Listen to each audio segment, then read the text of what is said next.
Bom dia a todos, bom dia a todas, bom dia para você que nos assiste pela Pop TV em Sobradinho e Porto Alegre ou nos escuta pela Cultural FM em Santa Catarina e no Rio Grande do Sul. Sejam todos muito bem-vindos e bem-vindas a mais um ICL Mercado Investimentos. Hoje, terça-feira, e parece que surgiu pauta de última hora aqui, pauta quente no Mercado Investimentos, porque Flávio Bolsonaro falou às 10 horas da manhã na porta da Polícia Federal e ele disse que sua candidatura é irreversível. Então a gente vai falar sobre o que ele falou no seu pronunciamento ali na porta da Polícia Federal e a repercussão que já teve durante a manhã, principalmente nos mercados, ações de bancos e no Tesouro, que entrou em circuit breaker hoje, teve que parar as negociações com esse novo efeito direita rachadinha, que é o tema do nosso programa hoje, essa divisão, né, esses atores da direita brasileira se estapeando ali pela corrida presidencial, parece que está gerando um pouquinho de instabilidade. E essa afirmação de Flávio Bolsonaro na sua corrida, né, na sua participação e candidatura na corrida presidencial de 2026, deu uma boa instabilidade hoje. Então aumentou esse efeito que a gente já tinha visto na sexta-feira, acalmou na segunda-feira e hoje voltou com tudo, com suas falas, e a gente separou, inclusive, algumas delas para falar com vocês. Outro assunto que a gente vai tratar hoje é o Warner e a briga também, ali todo mundo se estapeando para comprar o Warner, porque a Netflix fez uma proposta, a Paramount dobrou ali a aposta, fez uma proposta maior e agora parece que vai para o imbróglio ali, tem toda uma questão para ser resolvida, inclusive que envolve Donald Trump, então a gente vai falar sobre isso e agora essa história vai se estender até o dia 8 de janeiro, que é quando a decisão deve ser tomada por fim. Então a gente vai falar desse novo capítulo dessa disputa pela Warner, HBO e Discovery e vamos falar também do Protege Mais, que é o novo serviço do Banco Central, que tem protegido aí as aberturas de contas em nome de laranja, e como você também adere a esse serviço para ficar mais protegido.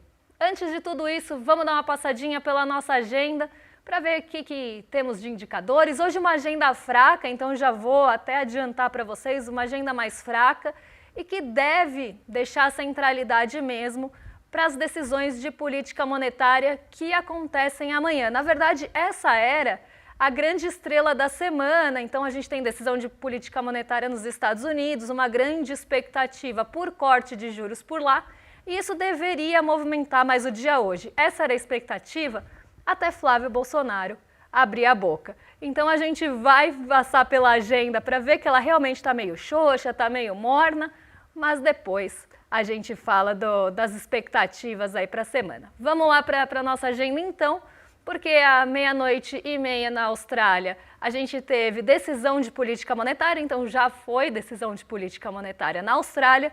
Às 5 horas da manhã aqui no Brasil teve PCFIP da primeira quadricemana de dezembro. Lembrando ontem que a gente também teve PCS de primeira quadricemana, mais medição da FGV.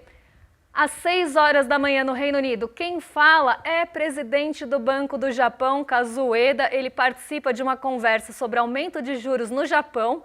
Uma coisa impensável, né, gente? Se a gente falasse de aumento de juros no Japão há alguns anos atrás, aí há 5 anos atrás, isso seria tomado ali com uma grande surpresa.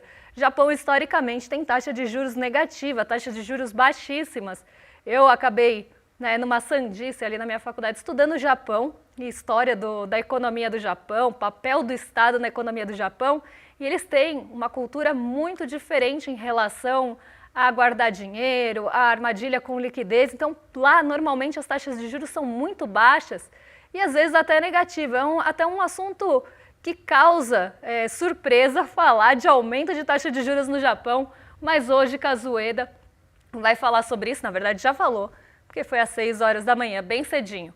Às 8 horas no Brasil saiu o IPCS Capitais, agora sem medida também da FGV, primeira quadricemana de dezembro. Ontem saiu o geral do Brasil e hoje o índice de preços ao consumidor semanal, só que das capitais brasileiras dessa primeira semana de dezembro. Mas vamos seguir porque tem mais coisa na nossa agenda. Hoje também quem falou às 8h30 da manhã foi a ministra das Finanças do Reino Unido, a Rachel Reeves.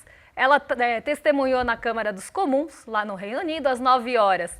Tem pesquisa industrial mensal regional, porque a geral de Brasil já saiu também. 10 horas da manhã, hoje bem pouquinho antes aqui do programa, saiu indicadores industriais de outubro e daqui a pouco, depois do programa, saem os relatórios aí de abertura de vagas dos Estados Unidos, o famoso relatório JOLTS. Então, os dados aí de abertura de vagas nos Estados Unidos, que o relatório JOLTS traz. O relatório JOLTS ainda é referente a outubro, mas aqui é aquela coisa que a gente sempre fala, sai o JOLTS, sai o ADP e depois sai o famoso payroll, que é quase ali um norte, né, uma bússola da decisão de política monetária também dos Estados Unidos. E deve pesar dados aí de mercado de trabalho saindo na mesma semana da decisão de política monetária que acontece amanhã por lá. Às 10h30 na China, sai o CPI e o PPI, que são conhecidos aí com esses nominhos, com essa sopa de letrinhas, mas que na verdade são o índice de preços ao consumidor e o índice de preços ao produtor de novembro. Medição da NBS lá na China também deve movimentar, principalmente falando desse ritmo da economia chinesa, que é muito olhado de perto, e acaba tendo esses índices de inflação, de produção industrial na centralidade para acompanhar esse ritmo, que também mexe com o mundão todo. Vamos falar agora do fechamento de ontem, porque ontem a nossa bolsa teve um respiro, conseguiu ali achar uma bolinha de ar para respirar, depois da queda de mais de 4% que a gente viu acontecer na sexta-feira. O dólar disparou, as taxas de juros futuras dispararam também. Só para vocês entenderem, quando a gente começa a ter um cenário de instabilidade, ou que o mercado leia como um cenário de instabilidade, as taxas de juros respondem a isso muito rapidamente. Então, na sexta-feira, os juros futuros subiram muito, e vocês vão entender por que eu estou falando disso agora. Na sexta-feira, as taxas de juros subiram muito, foram para uma anormalidade e isso ajudou também a derrubar a bolsa. Ontem, na segunda-feira, o mercado voltou para a normalidade. Inclusive, na sexta, a gente teve um volume de negociações tão alto que parecia dia de vencimento de opções. Quando a gente tem vencimento de opções na bolsa, as pessoas precisam exercer ou não esse direito. Então, tem mais negociação, o volume fica um pouco maior, porque as pessoas normalmente vão exercer esse direito e isso gera um volume de negociações mais alto. Na sexta, a gente teve um volume compatível a um dia de vencimento de opções. Então, foi um dia de movimento bem atípico para lá um dia 5 de dezembro. Mas isso aconteceu justamente por aquele efeito Flávio que a gente chegou a comentar com vocês, que trouxe uma instabilidade e derrubou praticamente todas as ações do nosso Ibovespa. Uma outra ali mais ligada ao mercado externo, ao mercado internacional, conseguiram ficar no positivo, mas as ações principalmente ligadas a Brasil caíram em bloco. Ontem a gente teve a recuperação desse movimento, claro, não na mesma magnitude, mas o Ibovespa conseguiu respirar um pouco depois da queda de sexta. E essa queda de sexta, ela veio junto com aquela correção que já era esperada. Então todo mundo esperava que a bolsa ia corrigir hora ou outra. Depois de subir vários dias seguidos, se espera que a bolsa vá ter uma correção mais firme. Mas isso não tinha acontecido ainda. A bolsa não tinha sofrido uma queda tão grande desde que ela começou a seguir naquele movimento de ascensão. Na sexta-feira, quando o Flávio Bolsonaro fala da sua candidatura, se coloca, na verdade, como presidenciável em 2026, candidato ali à presidência, isso faz com que o movimento de correção que já estava sendo esperado se acelere. Então a bolsa cai e ela cai com força na sexta. Na segunda-feira, ela dá esse pequeno respiro, então vamos colocar aqui na tela para o pessoal de casa acompanhar. Ela sobe ali em torno de 0,5%, sobe 0,52 para ser mais exata, e o dólar volta um pouquinho e devolve um pouco da alta que aconteceu na sexta-feira, só que não totalmente também. Ele sai ali do patamar de 5,43 para 5,42 com uma queda de 0,22%. Longe daquele patamar que estava de R$ 5,30. Inclusive, a bolsa na sexta-feira ela subiu bastante, O dólar chegou a acelerar a queda também, mas à tarde, Flávio Bolsonaro acabou com o humor de todo mundo, acabou com o clima e ele nem chamou Ricardo Salles para ser ministro. Ele acabou ali com o clima da Bolsa e fez com que o mercado virasse ao contrário. Então ele foi para o upside down ali, entrou junto com os monstros, os demogorgons de Stranger Things, foram todo mundo para o mundo invertido. Estava no positivo, foi para o negativo. E aí a nossa Bolsa vira para o terreno negativo.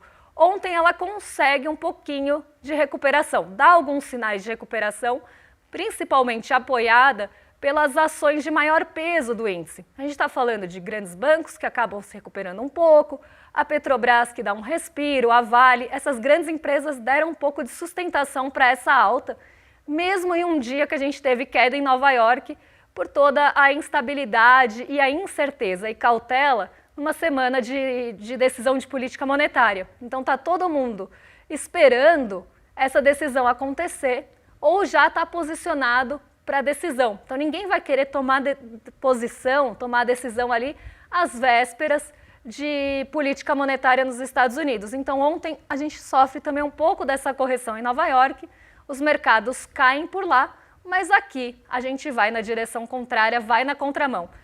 No finzinho do dia, a Bolsa perdeu um pouquinho de fôlego. Então ela vinha subindo ali durante o dia, o dólar vinha caindo também. No fim do dia ela perde um pouco de fôlego porque Flávio Bolsonaro volta a falar. Toda vez que ele abre a boca, ele mexe com o mercado financeiro que já está num modo torcida, principalmente pela candidatura de Tarcísio de Freitas. Ele é o queridinho e o preferido do mercado para a corrida presidencial. Toda vez que ele fala alguma coisa que vai nessa direção contrária, o mercado reage mal. E é justamente isso que está sendo chamado de efeito Flávio 2026, pensando na corrida presidencial.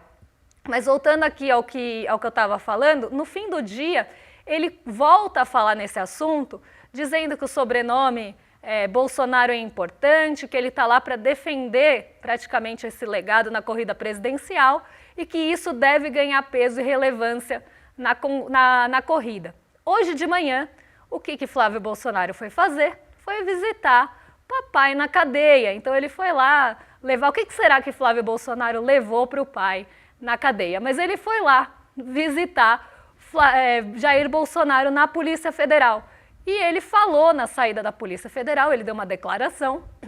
Vou tomar uma aguinha antes que eu chame o André Graziano.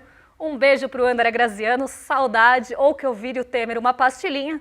Só um minutinho que eu vou beber uma água. E a gente já entra nesse assunto.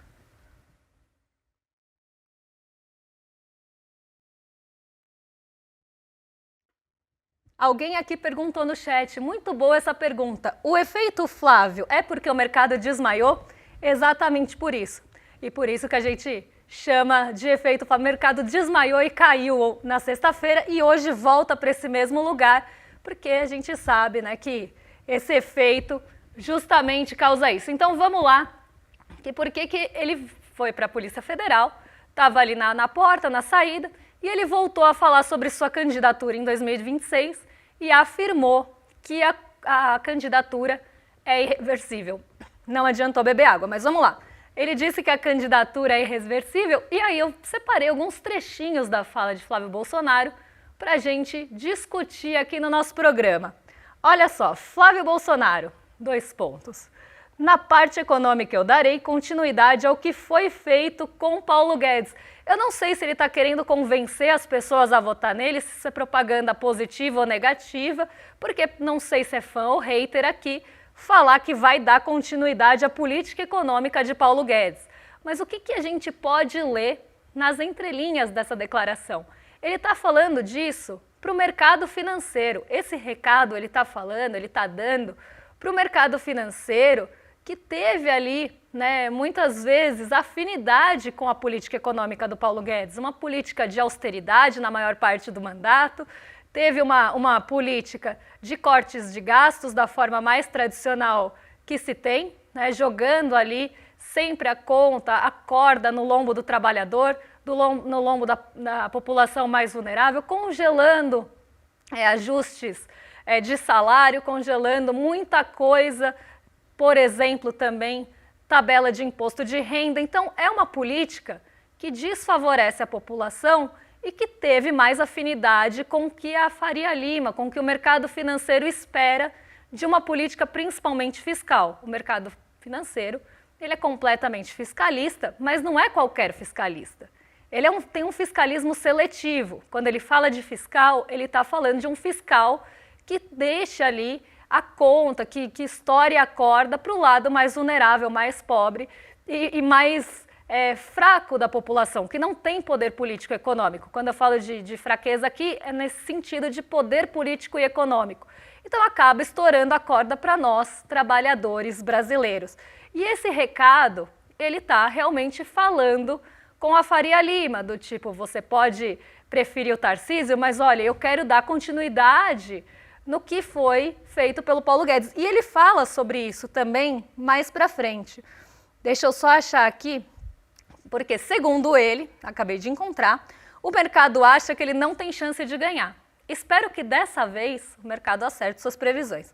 Ele não tem chance de ganhar, mas ele vai provar que estão errados. Além disso, afirmou que por ter sangue Bolsonaro, os eleitores já sabem o que esperar de um governo dele. Deve ser tragédia total, né? Espero que não tenha nenhuma pandemia em 2026, porque a gente sabe o que o sangue Bolsonaro faz para combater esse tipo de catástrofe. Mas vamos lá. Além disso, afirmou que na área econômica dará continuidade ao que foi feito pelo ex-ministro Paulo Guedes e ele ainda disse que sua candidatura é irreversível e que já está procurando especialistas para ajudar na campanha em um possível governo. Disse que é sempre de partir o coração ter que visitar o pai na cadeia, tadinho. E que da defesa de Jair Bolsonaro vai protocolar hoje um pedido de prisão domiciliar humanitária. E aí, de repente, né, aqui só fazendo parênteses, essa galera começou a defender uma prisão mais humanitária, né, começou a falar em direitos humanos, muito curioso o que está sendo falado aqui. Segundo o senador, Bolsonaro ficou feliz com a repercussão da sua candidatura e com o ânimo de que esse anúncio deu à militância, que estava sem norte. Está aqui um recado também, não só a Faria Lima, de que ele quer continuar ali os feitos de Paulo Guedes, que vai ter, né, que eles estão apostando que ele não vai ter chance, mas que ele vai mostrar que tem sim. E ainda ele falou sobre a candidatura, sobre o mercado e a candidatura. Sobre o mercado, aqui abre aspas, tá? Cabe a mim aprovar que a minha candidatura é que vai ser vencedora e que vai tirar esse projeto falido do Lula em 2026. E com o passar do tempo eles vão compreender, isso eu espero, que eles sinalizem na Bolsa. Estão sinalizando sim, Flávio, porque olha só o que está acontecendo com a Bolsa hoje, agorinha mesmo, depois que você falou, a Bolsa começou a cair 1,68, logo depois da fala. Então já estão sinalizando que não gostam muito da sua candidatura. Caindo agora caiu 1,32, o dólar vai para 5,47, chegou a bater quase ali os 5,50 durante o dia. Todos os grandes bancos derreteram depois que você falou ou desmaiaram, como a nossa audiência falou, com o efeito Flávio 2026.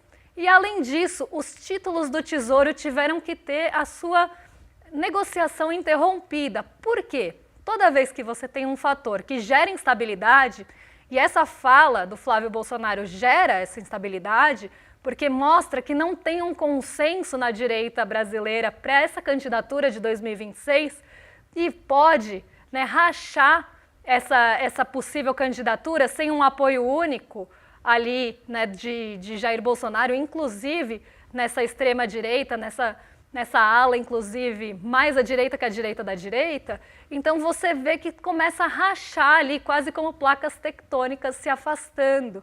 E isso gera instabilidade principalmente para um mercado que queria um nome a seu agrado, né? Então você começa a ver que essa instabilidade mexe com os ânimos e expectativas do mercado, sim.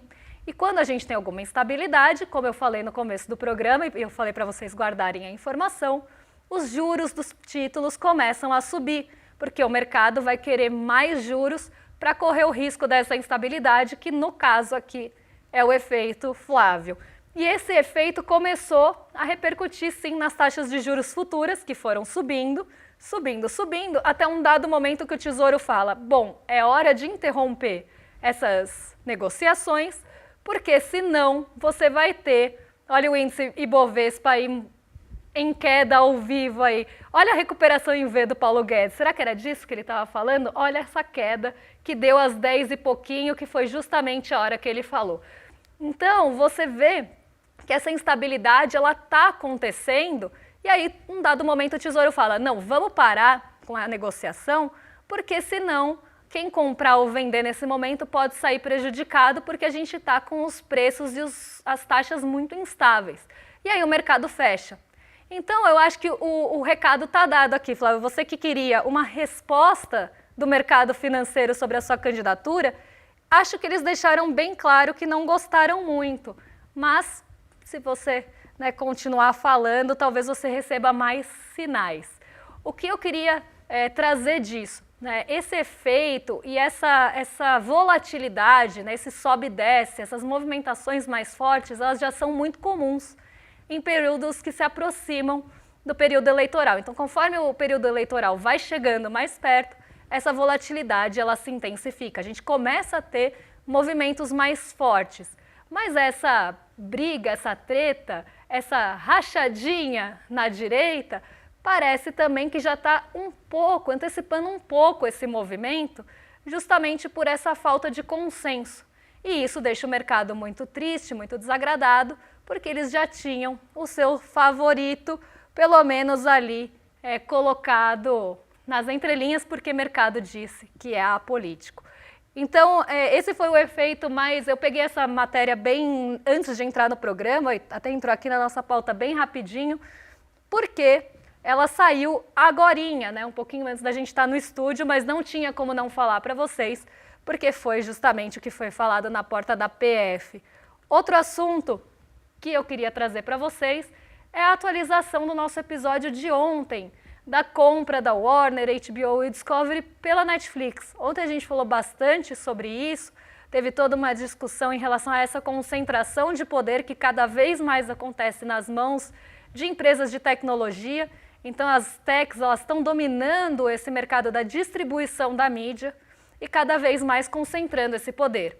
Inclusive a gente estava até falando mais cedo, lembrando de algumas outras empresas que passaram por isso. Para quem lembra, a MGM, que era um estúdio de muitos anos no cinema, foi ali fundada em 1920, na década de 20, se não me engano, a gente estava até comentando sobre isso, e ela virou a Amazon também. Então, toda vez que você tem esses estúdios que mostram, no caso da MGM, teve uma falência, teve que ser comprado ali, teve que ser salvo de alguma forma, sempre quem aparece ali para concentrar mais poder são as empresas da tecnologia ou de tecnologia. E isso vem sendo muito questionado. Ontem eu falei bastante sobre essa questão, mas ontem mesmo, no fim do dia, a gente teve uma atualização que foi a Paramount dobrando a aposta, atravessou o pagode da Netflix e ofereceu mais dinheiro pela compra da Warner, 108 bilhões, de uma forma ali até por ação, aumentando o valor por ação. Até separei aqui um pouquinho, a proposta pela empresa é para a totalidade da WBD, que é o Warner Bros. Discovery, incluindo o segmento de redes globais, e é uma alternativa superior à transação da Netflix, conforme comunicado da empresa. Trata-se de uma oferta hostil, entre aspas aqui, que é feita diretamente aos acionistas, sem passar pelos executivos da empresa. Então, eles estão ofertando essa compra, tentando comprar as ações por um valor mais alto. E aí você tem essa proposta colocando em risco esse acordo. De novo aqui, uma aguinha, só um minutinho.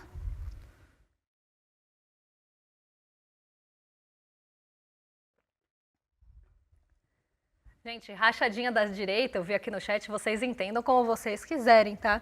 Só tô falando que tá tendo uma divisão ali. Mas vamos voltar aqui. A proposta coloca em risco o acordo sugerido pela Netflix, que tinha anunciado na sexta-feira, dia 5, proposta para adquirir o estúdio e o negócio de streaming da Warner Bros. Discovery, em um acordo que avaliou os ativos em 82,7 bilhões, incluindo as dívidas. E agora, com essa oferta hostil, como ela foi lida, eles têm até o dia 8 de janeiro para decidir como é que fica essa questão. E aí eu separei, né, uma outra parte aqui para comentar com vocês, porque isso precisa da aprovação do governo. Vai passar ali pelo antitrust para ver se não está tendo uma concentração de poder, então isso deve ir para essa aprovação pelo governo Trump. No domingo, Trump tinha colocado dúvida entre a concretização do negócio, porque a Netflix já detém, segundo ele, uma grande fatia do mercado e a operação pode ser um problema. Mas, aqui muito interessante também, que a Paramount afirmou que seu acordo vai ser totalmente garantido pela família Ellison, a principal controladora da companhia, e pela Redbird, que vai ter ali um aporte também de 54 bi em dívidas do Bank of America, Citi e Apollo, porque eles vão, né, comprar as dívidas. Larry Ellison é um nome próximo ao presidente Donald Trump, cofundador da Oracle, está entre os investidores da versão americana reformulada do TikTok. Então você vê que essa família que também está por trás desse dinheiro que vai da compra da Paramount é ligada a quem? A família é um nome próximo do presidente Donald Trump. Então eu sempre estava pensando, mas por que Trump está pensando tanto nesse monopólio? Não parece uma preocupação que eu veria de Donald Trump, né? Uma preocupação genuína de Donald Trump em relação a monopólio. O que será que está por trás disso? Eu acho que a pergunta foi respondida agora com o próprio pronunciamento da Paramount, colocando aí a família Ellison, que engloba o Larry Ellison, que é bastante próximo de Donald Trump. Não espanta ninguém, para o choque de 0 pessoas, talvez ele tenha aí tentado favorecer também alguém ligado a ele, mas aparentemente ele nunca faz isso, né? Não sei por que chocaria alguém. Vamos falar de um outro assunto aqui, esse assunto mais aí para vocês entenderem o novo serviço do Banco Central. Eu acho que é importante a gente falar sobre isso, porque as pessoas podem, né, sofrer fraudes, vocês podem já ter sofrido alguma fraude, justamente pensando ali em abertura de contas no nome. Às vezes alguém, né, tenta abrir um crédito, abrir uma conta no nome da outra pessoa ou no seu nome sem você saber, e você só descobre depois que a desgraça já está feita. E esse novo serviço do Banco Central bloqueia a abertura de contas em nomes de laranjas, e já bloqueou uma série de aberturas já no primeiro dia. Então, uma forma de você proteger o seu nome e, né, deixar ali a sua conta protegida como o BC protege mais. No primeiro dia, né, eles tiveram ali 1.630 tentativas de abertura de contas fraudulentas bloqueadas e cerca de 14,5 mil pessoas, 145,5 mil pessoas já ativaram a ferramenta do BC Protege Mais. A gente separou um passo a passo aqui para vocês, até para aqui como um serviço aí, vocês saberem como vocês ativam essa proteção. Vocês entram no site oficial do Banco Central. Dentro do site oficial do Banco Central tem o Meu BC. Você faz ali o seu cadastro. No Meu BC é onde você vê o registrato, até quem já teve fraude de crédito no nome. Eu, infelizmente, tive. Uma vez eu fui fraudada porque, sei lá, clonaram os meus documentos quando eu fui abrir uma conta numa empresa de telefonia. Clonaram os meus documentos e começou a pipocar um monte de notificação de pesquisa no meu CPF. Eu nem no Brasil estava passeando, estava de férias. Mas o proletário não tem nenhum dia de paz. Então eu comecei a receber notificação nas minhas férias e achei muito esquisito aquilo. Fui ver o registrato logo no mês seguinte, porque ele sempre vai, né, para o mês seguinte, e tinha um monte de contas de crédito e de cartão de mercado, tudo que vocês podem imaginar, essas tentativas de abertura. E aí tive que fazer BO, foi uma chateação. Enfim, eu fui ver isso no registrato do Banco Central, que é justamente nesse mesmo lugar que você vê no Meu BC. Lá você vê o que você tem de crédito no seu nome, inclusive se tem alguma coisa que você não reconhece. E aí você entra nessa área Meu BC, faz o login com a conta GovBR e consegue aderir aí ao Protege Mais nessa ala do Banco Central. Então é simples, é gratuito e acho que é muito bom aí para proteger a gente de fraudes. Esse novo serviço vem para isso, e achei importante falar também para todo mundo ficar conhecendo e proteger a conta. Vou fazer um convite porque a gente tem a nova turma de pós-graduação sendo lançada em dezembro, dia 14 de dezembro, para ser mais exato, às 8 horas. E a gente está com uma pergunta aqui, com um grande questionamento. R$ 2 ou um professor misterioso? Porque é isso, vem aí 3 professores misteriosos que a gente não sabe quem são. A gente só tem a silhueta aqui. Então, R$ 2 ou esse professor misterioso, eu acho que vão ser professores incríveis, porque a pós só tem professores incríveis, professores de peso, nomes muito importantes para repensar o Brasil com vocês. E vem aí mais 3, então vou desafiar aí no chat vocês a tentarem adivinhar quem são esses professores misteriosos que vão se juntar aqui na segunda turma de pós-graduação do ICL, o Repensando o Brasil, Sociedade, Política e História. Tá aí. Os 3 professores, quem será que são, hein? Eu não sei, não vou arriscar por enquanto. Vou esperar ter mais. Será que teremos dicas? Se a gente tiver dica, a gente vai tentar adivinhar junto, porque eu não sei mesmo quem é.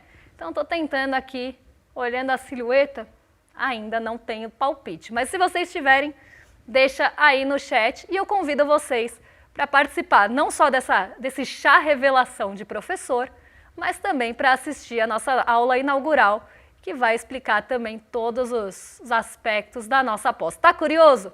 Dia 14 de dezembro às 8 horas e para participar é só entrar em iclmercado.com.br. Agora entrego o programa para os nossos vizinhos de cima, antes que eles falem que eu estou atrasada. William Deluca e Guga Noblar já estão a postos para receber vocês. E amanhã a gente traz atualização de fofoca do mercado financeiro, o que deve mexer com o nosso bolso, com a nossa bolsa e com as nossas vidas. Um beijão e até lá! Quando a primeira turma da pós Repensando o Brasil, Sociedade, Política e História começou, a gente não imaginava, mas estava construindo um dos movimentos mais potentes de formação crítica do país. Foram mais de 5.000 alunos matriculados em 2025. A pós-graduação do ICL, em parceria com a FESP-SP, se transformou em um projeto revolucionário e transformador no Brasil. E o mais impressionante é que todos passaram a enxergar o Brasil de uma outra maneira, com método, com contexto, com profundidade. No dia 14 de dezembro, num domingo, às 8 horas, vamos abrir a nova turma de 2026 e as inscrições com condições exclusivas de lançamento. Essa é a sua chance de fazer parte dessa revolução no pensamento brasileiro, ao lado dos maiores intelectuais do nosso país. Você sabia que todos os nossos programas estão no Spotify? A notícia não pode parar e agora você pode acompanhar todos os nossos programas onde e quando quiser. Siga nossos canais no Spotify e tenha acesso ao Chico Pinheiro Entrevista, Desperta ICL, Rolê e muito mais. ICL no Spotify. Informação que te acompanha.